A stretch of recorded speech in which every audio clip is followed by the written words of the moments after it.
তরুণ ওই ছোট্ট বাড়ি করে ঘরের নিকটে চলে গেছে।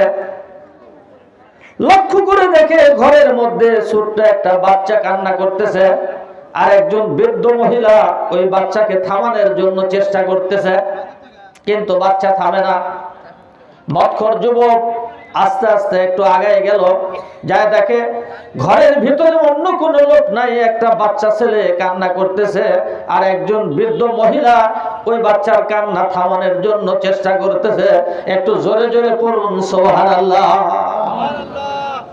মদ খাচ্ছে, মাতাল হয়েছে, কিন্তু তালে ঠিকই আছে। মদখোর যুবক বৃদ্ধ মহিলাকে জিজ্ঞাসা করে, মা এই বাচ্চা কান্দে কেন? কান্নার কারণ যখন জিজ্ঞাসা করেছে, মদখোর যুবককে ওই বৃদ্ধ মহিলা বলতেছে, বাবা গো, এই যে ছোট্ট বাচ্চা, এই বাচ্চা ইতিম সন্তান, এর বাবা মা মারা গেছে, বাবাও দুনিয়াতে নাই, ওর মাও দুনিয়াতে নাই, ইতিম বাচ্চা, আমি ওর দাদি। আমার এই ইতিম সন্তান, এই ইতিম বাচ্চাটা মাদ্রাসায় লেখাপড়া করে। বাবা যুবক রে, খেয়াল করে দেখো, ওর বুকের সাথে একটা কোরআনে কারিম ধরা আছে, জোরে কান সুবহানাল্লাহ। একটা কোরআন শরীফ ওর বুকের সাথে ধরা আছে। যুবক জিজ্ঞাসা করে, মা ওই ইতিম বাচ্চার বুকের সঙ্গে কোরআন শরীফ ধরা আছে, ওই কোরআন শরীফ তেলাওয়াত না করে কেন কান্না করে? কি হয়েছে তোমাদের? একটু খুলে বলো।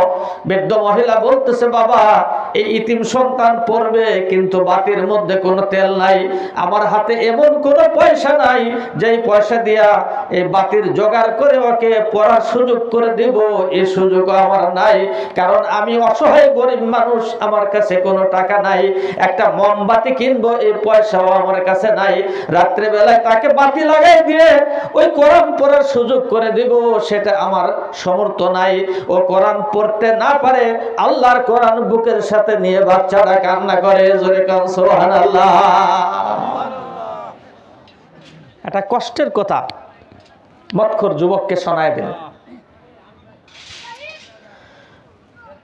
আল্লাহ যদি কোনো মানুষের হৃদয় খুলে দেয়, হৃদয়ের মধ্যে যদি আল্লাহর মহব্বত সৃষ্টি করে দেয়, কেউ ঠেকাতে পারে না। কারো দিল থেকে যদি আল্লাহ রসুলের মহব্বত আল্লাহ উঠায় নেয়, সেটাও কেউ ঠেকাতে পারে না। আল্লাহর রহমত কোন সময় হবে এইটাও কেউ বুঝতে পারবে না। আল্লাহর নবী মুহাম্মদুর রাসূলুল্লাহ ঘোষণা করেছেন, আইনুন বাকাত মিন খাশিয়াতিল্লাহ হারামাল্লাহু আলাইহিন নার। আমার নবী রহমতের নবী, বরকতের নবীর জবানে আসছে, আল্লাহর পয়গম্বর বলেন, ওই চোখ, যেই চোখ আল্লাহর ভয়ে কান্দে, আল্লাহর ভয়ে কান্না করে, ওই চোখের পানি যদি বার হয়, ওই চোখের পানি জমিনে পড়ার আগে আল্লাহ রাব্বুল আলামিন ওই চক্ষুকে জাহান্নামের আগুন থেকে আল্লাহ হারাম করে দেয়। চোখের পানির দাম আল্লাহর দরবারে অনেক বেশি, অনেক বেশি। বৃদ্ধ মহিলা কাঁদতেছে, বাবা যুবক, আমি গরিব অসহায় ইতিম, আমার এই ইতিম সন্তান কোরআন পড়বে, বাতির ব্যবস্থা আমি করতে পারি নাই, ও কোরআন পড়তে পারছে না, তাই ও কাঁদতেছে। কেতাব প্রমাণ করেছে মদখোর যুবকের ভিতরে আবেগ সৃষ্টি হয়ে গেছে। একটা শিশু বাচ্চা, ইতিম বাচ্চা কোরআন পড়তে পারে না টাকার অভাবে, আমি হাজার হাজার টাকা ব্যয় করি, এমন কোন রাত নাই সেই রাত্রে আমি মদ কিনি না, মদ কিনে আমি খাই, মাতলামি করি, আমার তো বাবার টাকা আছে, টাকার কোনো অভাব নাই, আমি টাকা মদ কিনে আমি টাকা ব্যয় করি, আমি একজন মদখোর যুবক, আমি মদ খায় মাতলামি করি, অথচ ইতিম একটা সন্তান আল্লাহর কোরআন পড়তে পারতেছে না। এই জবাব আল্লাহর কাছে দেওয়ার কোনো ক্ষমতা নাই। এবার যুবকের ভিতরে আবেগ সৃষ্টি হয়ে গেছে। যুবক বলতেছে বৃদ্ধ মহিলাকে, মা তোমার ওই ইতিম সন্তানের দায়িত্ব আজকে থেকে আমি এই মদখোর যুবক নিতে চাই, জোরে কান সুবহানাল্লাহ। तो को जाओ सुन्नते अहमद को जा, तू को जाओ सुन्नते अहमद को जा, बा मोहम्मद कैबू अदनी से बतोरा, बा मोहम्मद कैबू अदनी से बतोरा। একটু মহব্বতে কালেমা পড়েন, লা ইলাহা ইল্লাল্লাহ। জোরে আওয়াজ দেন লা ইলাহা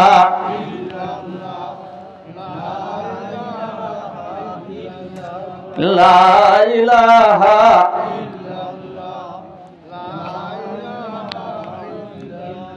লা ইলাহা ইল্লাল্লাহু মুহাম্মাদুর রাসূলুল্লাহ সাল্লাল্লাহু আলাইহি ওয়াসাল্লাম। কেতাব প্রমাণ করেছে এই মৎখর যুবক যখন এই কথা বলেছে, ওই বৃদ্ধ মহিলার আত্মার মধ্যে কলিজা ঠান্ডা হয়ে গেছে। দেখেন, গরিব মানুষ যদি কোনো কিছু পায় বা কোনো ভালো খবর শুনে খুশি হয়ে যায়, কিন্তু এবার কেতাব বলতেছে বৃদ্ধ মহিলা খুশি হয়ে গেছে, বলতেছে বাবা যুবক রে, তুমি তো মদ খেয়ে মাতলামি করতেছো, তোমার ব্রেন কি ঠিক আছে? তোমার কথা কি ঠিক থাকবে? যুবক বলতেছে মা, আমি মদ খেয়েছি এটা ঠিক, আমি পাগল হয়েছি এটা ঠিক, কিন্তু আমি যেটা বলতেছি এটাও ঠিক। যেরকম সুবহানাল্লাহ। এই ইতিম সন্তানের দায়িত্ব আমি আজকের থেকে দায়িত্বটা আমি নেব, এর কোরআনের দায়িত্ব নেব। এ যেন প্রতি রাত আল্লাহর কোরআন পড়তে পারে সে ব্যবস্থা আমি করব। আর যুবক বৃদ্ধ মহিলা বলতেছে বাবা কিভাবে তুমি এর দায়িত্ব নিবা?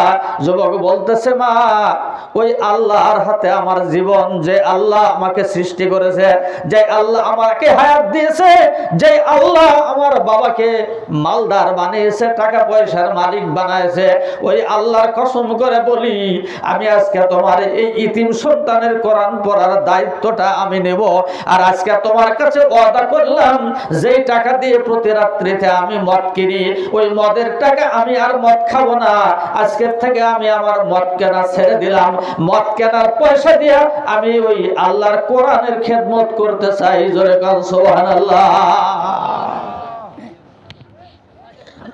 যুবকের ভিতরে কে এই অনুভূতি দিল? একজন মদখোর যুবক, সে বুঝে মদ হারাম, মদ খাওয়া যাবে না, কোরআনে নিষেধ আছে, হাদিসে নিষেধ আছে, তারপরেও খায়। কিন্তু যুবকের ভিতরে শুরু হয়ে গেছে অ্যাকশন, আমি মদ খাবো না, আমার এই মদ কেনা টাকা দিয়ে আমি এই কোরআনের খেদমত করব। আজকের থেকে আমার এই টাকা দিয়ে এই কোরআন পড়নেওয়ালাকে আমি বাতি আর তেলের ব্যবস্থা করে দেবো। জোরে কান সুবহানাল্লাহ। আল্লাহ কোন সময় কোন কথা মানুষের পছন্দ হয়, আর এই পছন্দের কথার উপরে আল্লাহ পছন্দ করে পরবর্তীতে গুনাহ আল্লাহ মাফ করে দেয়। আল্লাহ পারে কি পারে না বলেন? আল্লাহ পারে। ছোট্ট একটা ঘটনা শুনে একটু খেয়াল করেন। সাইয়েদানা মুসা আলাইহিস সালাতু ওয়াস সালাম বনি ইসরাইলের মধ্যে একজন জবরদস্ত নবী ছিলেন। হযরত সাইয়েদানা মুসা আলাইহিস সালাতু ওয়াস সালাম বহুত বড় একজন নবী ছিলেন, এবং যত পয়গম্বর দুনিয়ায় এসেছেন সমস্ত পয়গম্বরদের মধ্যে সাইয়েদানা মুসা আলাইহিস সালাতু ওয়াস সালাম একটু রাগী পয়গম্বর ছিলেন। মুসা আলাইহিস সালামের রাগ ছিল বেশি।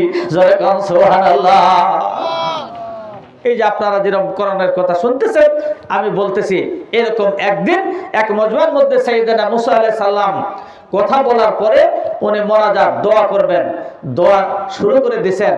হযরত সাইয়েদানা মুসা আলাইহিস সালাতু ওয়াস সালাম দোয়া করতে শুরু করে দিয়েছেন, দোয়া করতেছেন। কিন্তু নবীদের দোয়া যখন কবুল হয়, আসমান থেকে জিবরিল আলাইহিস সালাতু ওয়াস সালাম এসে খবর দেয়, আল্লাহর পয়গম্বর হাত নামান, আপনি আজকে মোনাজাতে যা যা চেয়েছেন আরশে আজিমের মালিক তাহা কবুল করেছে। কারণ নবীদের কাছে ওহী আসতো, জিবরিল আমিন আসতো, আমাদের কাছে আসে না। জোরে কান সুবহানাল্লাহ। সুবহানাল্লাহ। একটু মহব্বতে বলেন লা ইলাহা ইল্লাল্লাহ। আলাইহি ওয়াসাল্লাম সমস্ত নবী আলাইহিস সালাতু ওয়াস সালামের মধ্যে সাইয়েদানা মুসা আলাইহিস সালাম বেশি রাগী ছিলেন, রাগ করতেন বেশি। কিন্তু আল্লাহ পাক সাইয়েদানা মুসাকে আরেকটা স্পেশাল পাওয়ার দিয়েছিলেন। সেই পাওয়ারটা হলো সরাসরি হযরতে মুসা আল্লাহর সঙ্গে কথা বলতেন। জোরে কান সুবহানাল্লাহ। সুবহানাল্লাহ। একজন মানুষ নবী, আল্লাহর পয়গম্বর, তিনি সরাসরি আল্লাহর সাথে কথা বলতেন, আর আল্লাহ তার কথার জবাব দিতেন। এই পাওয়ারটা একেবারে ছোটখাটো পাওয়ার না। আপনারা কি ছোট মনে করতেছেন? এটা ছোট না। যখনই কোনো কথা হতো, সাইয়েদানা মুসা আলাইহিস সালাম নির্ধারিত জায়গায় তুর পর্বতে যায় আল্লাহর সঙ্গে কথা বলতেন। আল্লাহ সাইয়েদানা মুসা আলাইহিস সালামের কথা শুনে তার উত্তর আসমান থেকে দিন। মুসা আলাইহিস সালাম দোয়া করতেছেন, জিবরিল আমিন এসে বললেন যে হাত নামান, দোয়া কবুল হবে না। সাইয়েদানা মুসা আলাইহিস সালাতু ওয়াস সালাম জিজ্ঞাসা করলেন, ভাই জিবরিল, কেন আমার দোয়া কবুল হবে না? কি হয়েছে? আমি কি কোনো দোষ করেছি নাকি? জিবরিল আলাইহিস সালাতু ওয়াস সালাম বলেন, আল্লাহর পয়গম্বর, আপনি দোষ করেন নাই, কিন্তু আপনি যাদেরকে নিয়ে দোয়া করতেছেন রে আল্লাহর পয়গম্বর, আপনার এই দোয়ার মাহফিলে এমন একজন ব্যক্তি বসা আছে যার গুনাহ এত বেশি গুনাহ, সেই ব্যক্তি গোপনে এত গুনাহ করেছে, ওর গুনার উপরে আল্লাহ বেজার আছে। আল্লাহ কি আছে? বেজার আছে। আল্লাহ পাক ওই গুনাহগার ব্যক্তি যতক্ষণ পর্যন্ত তওবা না করবে ততক্ষণ পর্যন্ত আরশে আজিমের মালিক মহান আল্লাহ ওর জন্য আপনার দোয়া কবুল করবে না। সাইয়েদানা মুসা, ওই লোকটাকে আপনি খুঁজে বের করেন এবং তওবা করান।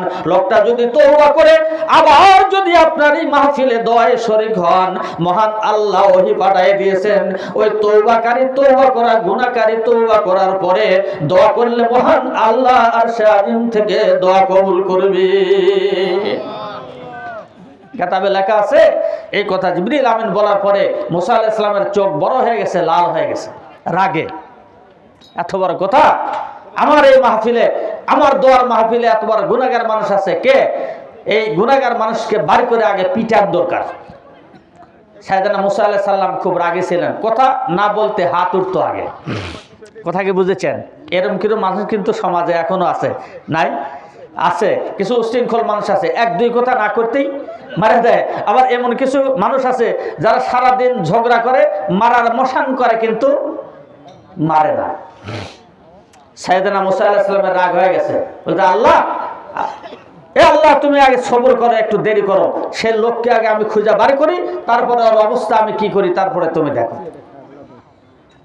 সাইয়েদানা মুসা আলাইহিস সালাতু ওয়াস সালাম যখন রাগ হয়ে গেল, মোনাজাত ছেড়ে দিলেন, দিয়ে এই লোককে খুঁজবেন।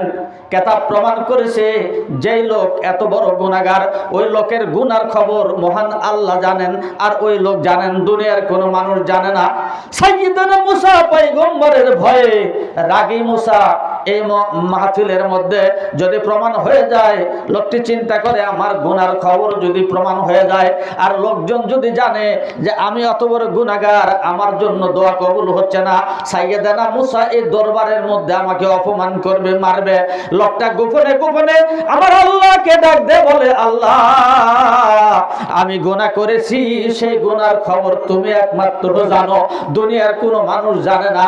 আল্লাহ, তোমার রহমানুর নামের বরকতে তুমি কি পারো না আমার গুনাহ তুমি গোপনে মাফ করে দিতে? আল্লাহ, আমার গুনাহ তুমি যদি গোপনে মাফ করে দাও, আমি ওয়াদা করলাম তোমার কাছে মাবুদ গো, জীবনে আর কোনদিন আমি গুনাহ করব না। লোকটা খুব আবেগের সাথে আল্লাহকে ডাক দিছে, আল্লাহকে ডাক দিয়ে বলতেছে, আল্লাহ, তুমি তো জানো আমার গুনার খবর, দুনিয়ার কোনো মানুষ জানে না, সাইয়েদানা মুসাও জানে না যে আমি কি গুনাহ করছি, একমাত্র তুমি জানো। আল্লাহর দিকে রুজু হয়ে গেছে। আল্লাহর দিকে রুজু হওয়ার পরে লোকটা চোখের পানি ছাড়া মাথা নিচু করে দিয়ে মহান আল্লাহকে ডাক দিয়েছে। কিতাব প্রমাণ করেছে আরশে আজিমের মালিক এত দয়ালু আল্লাহ, যে আল্লাহ আমাকে আপনাকে বিনা পয়সায়, বিনা টাকায়, বিনা চাওয়ায় আল্লাহ আসমান থেকে আমার জন্য কত কিছুর ব্যবস্থা করলো রে যুবক। একবারও তুমি বুঝলা না যে আমার এই জিনিসগুলোর দাম কত, আমি কিনতে পারবো কিনা? আপনার একটা চোখের দিকে তাকান, যে চোখ আল্লাহ দান করেছে, আপনি লক্ষ লক্ষ টাকা দিয়েও এরকম একটা চোখ আপনি কিনতে পারবেন না। কেন কি সম্ভব বলেন? একটা ভালো চোখ যদি নষ্ট হয়ে যায়, এরকম একটা চোখ টাকা দিয়ে কিনবেন, পাওয়া যাবে? আহারে যুবক, একবার খেয়াল করেন আল্লাহ কত ভাবে মানুষকে বুঝাইছেন। যুবক, ও আমার বান্দারা, একটু খেয়াল করো, সুন্দর দুইটা হাত আমি দিয়েছি, আমি আল্লাহ কত সুন্দর হাত তোমাকে দিলাম। এই হাতটা তোমাকে আমি দিয়েছি বিনা পয়সায়, আমি আল্লাহ কোনো টাকা নেই নাই, আমি এই জন্যই দিয়েছি রে বান্দা। তুমি যখন এই হাত নিয়ে বড় হবা, বড় হওয়ার পরে এই দুইটা হাত তুমি জোর করে আমি আল্লাহর আসমানের দিকে উঠাইয়া, তোমার জীবনের গুনার জন্য যখন তুমি এই হাত দুইটা উঠাবা, আমি আল্লাহ বিনা পয়সায় দিয়েছি, কিন্তু তোমার এই হাতের উপরে আমি আল্লাহর দরদ আছে, আমি আল্লাহ দয়াবান।